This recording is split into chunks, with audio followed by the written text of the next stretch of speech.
राज्यातील स्थानिक स्वराज्य संस्थांच्या निवडणुका 4 आठवड्यात जाहीर करण्याचे निर्देश सर्वोच्च न्यायालयाने दिल्यानंतर ठाणे जिल्ह्यात पक्षप्रवेशांची मालिका सुरू झाली। असं असतानाच निवडणुकाच्या तोंडावर भाजपने ठाणे जिल्ह्यातील शहर अध्यक्षांना हटवून त्यांच्या जागी नवीन शहर अध्यक्षांची नियुक्ती केली आहे। या नव्या सेनापतीच्या नेतृत्वाखाली पालिका निवडणुका लढवण्याची योजना भाजपने आखल्याचं स्पष्ट होतंय।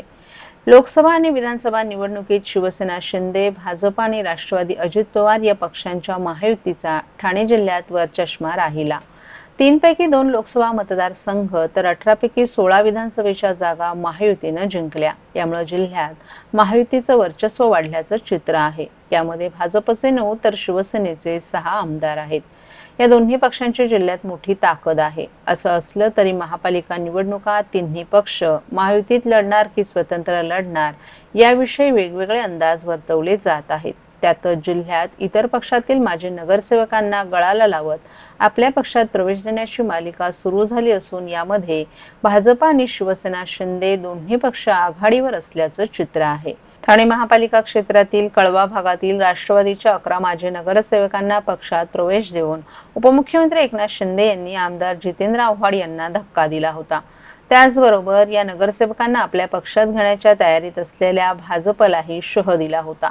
याशिवाय नवी मुंबई पालिकेत भाजप नेते गणेश नाईक यांचं आजवर वर्चस्व राहिले।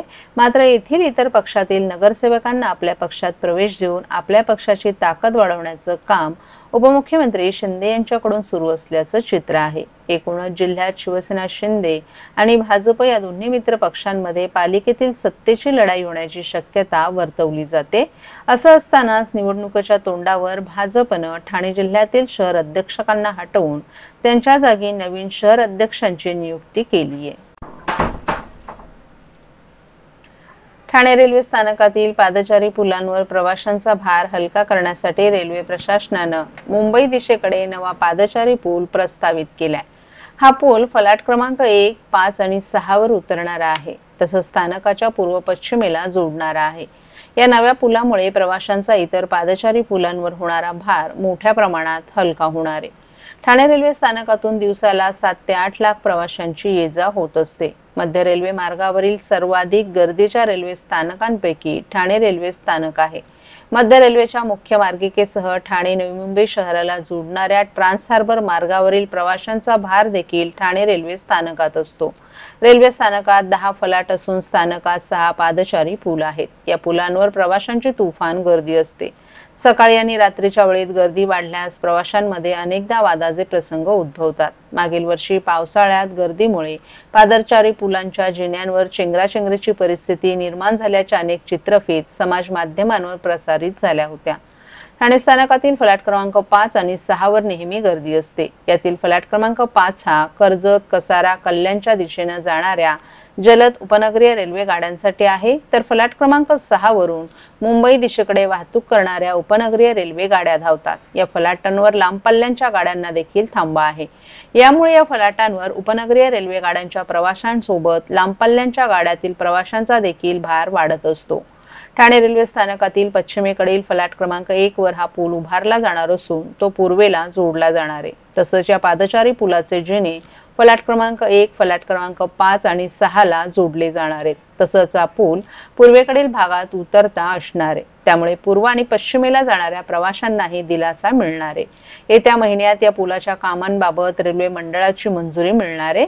त्यानंतर निधी मंजूर झाल्यास पुलाचं काम सुरू होऊ शकतं अशी माहिती महाराष्ट्रातील भगिनींना आधार देणारी राज्य शासनाची मुख्यमंत्री माझी लाडकी बहीण योजना। या योजनेअंतर्गत अल्प उत्पन्न गटातील 21 ते 65 वयोगटाच्या भगिनींना मिळणार दरमहा 1500 रुपयाची मदत। अर्ज करण्यासाठी 31 ऑगस्ट 2024 पर्यंत मुदतवाढ। कुटुंबाचं वार्षिक उत्पन्न 2.5 लाख रुपयांपेक्षा कमी असलेल्या महिला पात्र। कुटुंबाकडे पिवळं किंवा केशरी रेशन कार्ड असल्यास उत्पन्नाचा दाखला आवश्यक नाही। पांढरं रेशन कार्ड असेल किंवा रेशन कार्ड नसेल तर कुटुंबाचं वार्षिक उत्पन्न 2.5 लाखांपेक्षा कमी असल्याचा दाखला आवश्यक। योजनेसाठीचा ऑनलाईन अर्ज नारी शक्ती दूत ॲप वरून किंवा पोर्टलवर भरता येईल। ज्या भगिनींना ऑनलाईन अर्ज भरता येत नसेल त्यांच्यासाठी अंगणवाडी, ग्रामपंचायत, वॉर्ड ऑफिस, सेतू सुविधा केंद्रामध्ये किंवा आशाताई बचत गटाच्या CRP यांची मदत उपलब्ध। आता आपल्याला अभिमानाने म्हणता येईल सुखी आणि सुरक्षित आहे माझी लाडकी बहीण.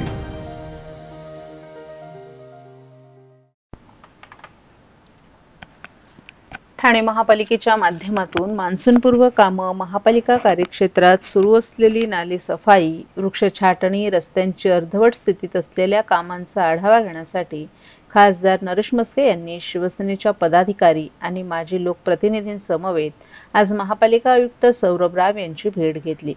ठाणे महापालिका कार्यक्षेत्रात सुरू असलेली कामं पावसाळ्यापूर्वी जलद गतीने पूर्ण करावीत, तसंच मान्सून कालावधीत महापालिकेचा आपत्कालीन कक्ष संपूर्ण क्षमतेने कार्यरत राहील या दृष्टीने नियोजन करण्याचे निर्देश खासदार नरेश म्हस्के यांनी महापालिका प्रशासनाला दिले आहेत.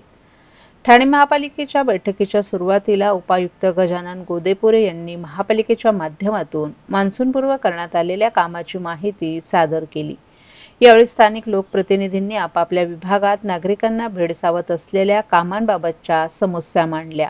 ठाणे महापालिका क्षेत्रात येत असलेल्या मध्य रेल्वेच्या ट्रॅकखाली असलेल्या मोऱ्या आणि गटारं साफ करणं, दिवा, कळवा, मुंब्रा विभागातील नाल्याची साफसफाई करणं, कळवा मनीषानगर येथील 35 वर्ष जुन्या नाल्याची सफाई करणं, ज्ञानसाधना आणि सुपरमॅक्स येथील नाला, यशोधन नगर येथील मलनिस्सारण वाहिनीची साफसफाई, माजिवडा मानपाडा प्रभाग समिती अंतर्गत येत असलेले सर्व नाले, तसंच महापालिका कार्यक्षेत्रातील रस्त्यांच्या दुतर्फा असलेली गटारं आणि अंतर्गत गटाराची साफसफाई करणं, त्याचप्रमाणे विविध रस्त्यांवर उभी असलेली बेवारस वाहनं, अनधिकृत पार्किंग आदी कामंही प्राधान्यक्रमाने पूर्ण करावीत. तसंच पावसाळ्यात रस्त्यावर खड्डे पडल्यास ते अत्याधुनिक पद्धतीने तातडीने बुजवावेत, असंही खासदार नरेश म्हस्के यांनी नमूद केलं.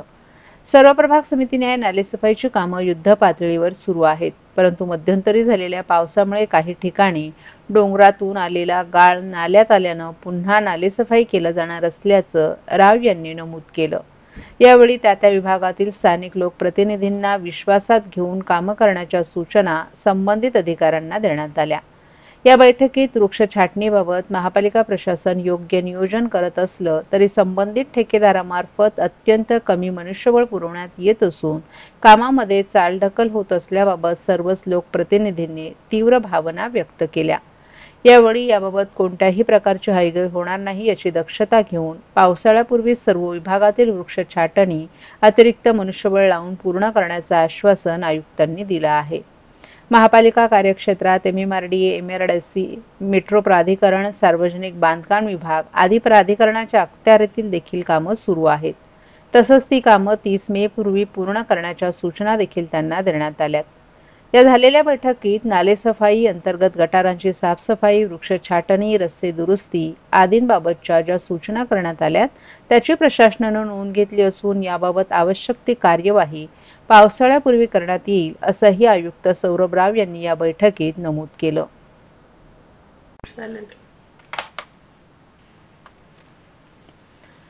पाकिस्ताननं आपल्या भारताकडे वाकड्या नजरेनं पाहण्याची हिंमत करू नये अशा प्रकारचं शौर्य आपल्या तिन्ही दलाच्या सैन्यांनी दाखवलं आणि त्यांच्या पाठीशी पंतप्रधान नरेंद्र मोदी उभे राहिले, अशी प्रतिक्रिया उपमुख्यमंत्री एकनाथ शिंदे यांनी ठाण्यात तिरंगा रॅली दरम्यान बोलताना दिली आहे. पहलगाम येथे 22 एप्रिल रोजी पाकिस्तानमधून आलेल्या दहशतवाद्यांनी भीषण हल्ला केला. यामध्ये 26 भारतीय नागरिकांचा मृत्यू झाला. या हल्ल्यानंतर 7 मे रोजी पहाटे भारतीय हवाई दलानं पाकिस्तान आणि पाकव्याप्त काश्मीरच्या परिसरातील दहशतवादी तळांवर एअर स्ट्राईक केला. या स्ट्राईकला भारतानं ऑपरेशन सिंदूर असं नाव दिलं. ऑपरेशन सिंदूर नंतर सर्व स्तरातून भारतीय लष्करावर अभिनंदनाचा वर्षाव होत आहे. अशाच प्रकारे भारत मातेच्या रक्षणासाठी जीवाची बाजी लावून लढणाऱ्या सर्व शूरवीर सैनिकांना पाठिंबा देण्याकरिता शिवसेनेच्या वतीनं बुधवारी ठाण्यात तिरंगा रॅलीचं आयोजन करण्यात आलं होतं. शासकीय विश्रामगृह येथून ही रॅली सुरू झाली. या रॅलीमध्ये उपमुख्यमंत्री आणि शिवसेनेचे मुख्य नेते एकनाथ शिंदे हे सहभागी झाले होते. यावेळी परिवहन मंत्री प्रताप सरनाईक, खासदार नरेश म्हस्के, माजी आमदार रवींद्र फाटक, शिवसेनेचे राज्य सचिव राम रेपाळे, महिला आघाडीच्या जिल्हा प्रमुख मीनाक्षी शिंदे, शहर प्रमुख हेमंत पवार, महिला आघाडी, युवा सैनिक तसंच इतर मान्यवर, माजी नगरसेवक, विभाग प्रमुख, उपविभाग प्रमुख, शाखा प्रमुख, शिवसैनिक मोठ्या संख्येनं सहभागी झाले होते. या रॅली दरम्यान उपमुख्यमंत्री शिंदे यांनी उपस्थित प्रसार माध्यमांशी संवाद साधत ही रॅली काढण्यामागचं कारण स्पष्ट केलं. पहलगाम हल्ल्यानंतर दहशतवाद्यांना जशास तसं उत्तर देण्यात येईल असा इशारा पंतप्रधान नरेंद्र मोदी यांनी दिला होता। तसंच लष्करानं दिलेल्या प्रत्युत्तरानंतर गेल्या 2 दिवसात पाकिस्तानची काय अवस्था झाली हे संपूर्ण देशानं पाहिलं। पाकिस्ताननं आपल्या भारताकडे वाकड्या नजरेनं पाहण्याची हिंमत करू नये अशा प्रकारचं शौर्य आपल्या तिन्ही दलाच्या सैन्यांनी दाखवलं आणि त्यांच्या पाठीशी पंतप्रधान नरेंद्र मोदी उभे राहिले। यामुळेच तिन्ही सैन्य दलाचं अभिनंदन करण्याबरोबरच त्यांच्या पाठीशी देश खंबीरपणे उभे असल्याचं दाखवून देण्यासाठी ही रॅली काढल्याचं शिंदे यांनी सांगितलं। देशामध्ये देशभक्ती वाढली पाहिजे यासाठी तिरंगा यात्रा म्हणजे भारतीय सैनिकांच्या पाठीशी पूर्ण देश उभा आहे आणि म्हणून भारतीय लष्कराने या ठिकाणी पाकिस्तानला धडा शिकवला। आपल्या पहलगाम मध्ये आपल्या बहिणींचं कुंकू पुसलं, त्याचा ऑपरेशन सिंदूरने बदला घेतला। खून का बदला खून से, ईद का जवाब पत्थर से। आणि आता तर प्रधानमंत्री म्हणाले गोली चलेगी तो तोप गोला चलेगा। आणि म्हणून मी आदरणीय प्रधानमंत्री नरेंद्र मोदीजींचं पण अभिनंदन करतो आणि लष्कराच्या तिन्ही सेना यांचं अभिनंदन करतो आणि म्हणून त्यांच्या पाठीशी पूर्ण देश आहे म्हणून ही तिरंगा रॅली काढलेली आहे।